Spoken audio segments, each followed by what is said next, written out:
So I have recently upgraded this Electrolux PN6A power nozzle with the super uber brush roll that Thomas Rechtenwald sent to me in a previous video. So here it is in all its lovely newness, and boy is it really something. But if you take a look at the power rating for this power nozzle, it says draws 1.8 amps. So that's pretty much about the maximum that Electrolux wants to see for this particular PN. Now this is a really well-built heavy-duty PN. I mean, it's obviously been around for decades. But I took my power and current meter and I measured what the current draw was for this particular power nozzle with the upgraded brush roll on my medium pile carpet. My nothing special, super bog standard, not extra tall, not extra thick carpet. And I didn't get 1.8 amps. I got 2.1 amps. So that represents about a 17% increase in power usage over what Electrolux designed this power nozzle for. Now this is a really heavy-duty power nozzle and it's a really heavy-duty motor, so I don't think in the short term that 17% increase in power usage is going to really affect it a whole lot. Over the long term it might, but I'm just kind of wondering, suppose you have a carpet that is thicker and denser than mine, and maybe it pulls, I don't know, 2.5 amps instead of 1.8. Not really too sure. Obviously, all carpets vary. So this is a verification round of the dry pass carpet shredder test, because when I did round one, I'm not real confident in the results, because not only does this machine have about 400 more watts than it normally would, because this has the upgraded motor in it. So if you have the regular Marquise canister and it's got, like, say, the standard 1,000-watt motor, this effect won't be nearly as much. But this one isn't running 1,000 watts. This one is running closer to 1,400 watts. So it exacerbates this clamping problem with this power nozzle and the grabbing that this new ultra-aggressive brush roll has even more.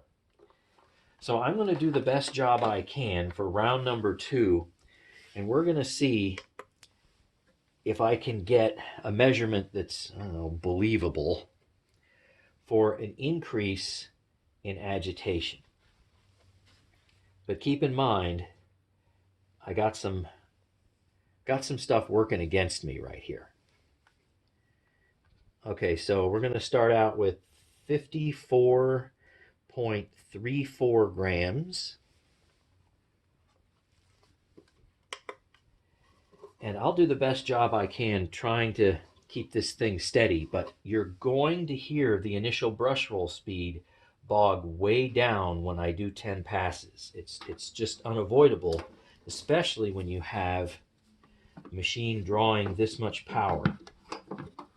So remember, 91 CFM, and there's a lot of suction with this thing too, considering its age.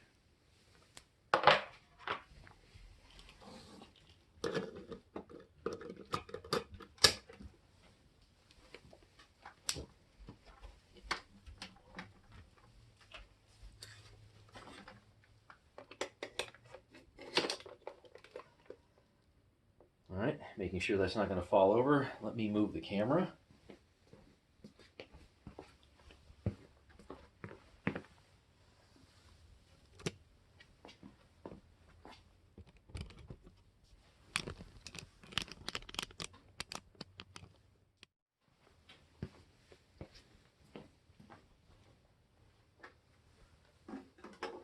Put this over here, I think.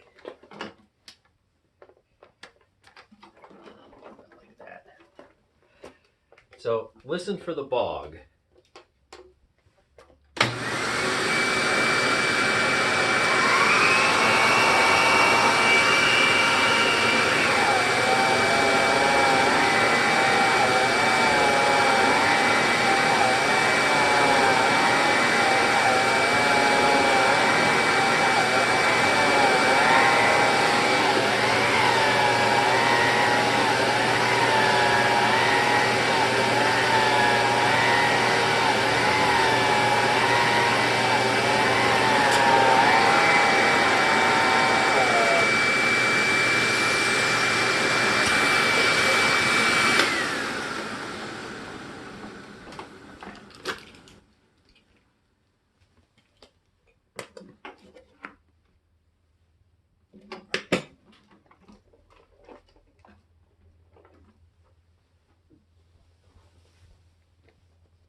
Right, we definitely have an increase, and I think I had a better time of it for round 2 than I did with round 1. So let me move you again.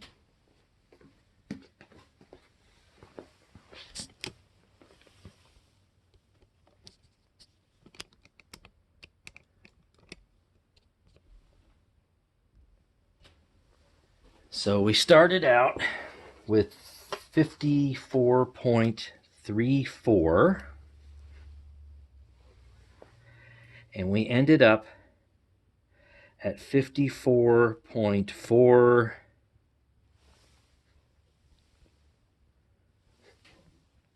Tiny differences here. All right, that's an average amount.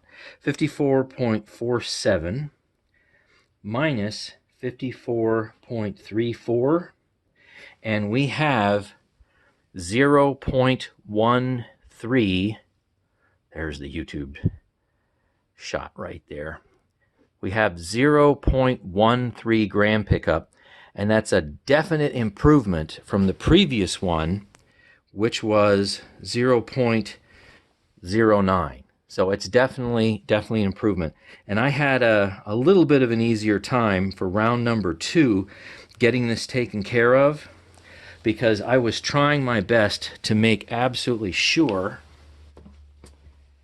that I wasn't putting too much downward force on the wheels, because that creates an effect that isn't very good for picking things up, because this ends up coming up and then the back ends up kind of going down, and it's not good for consistent accurate testing.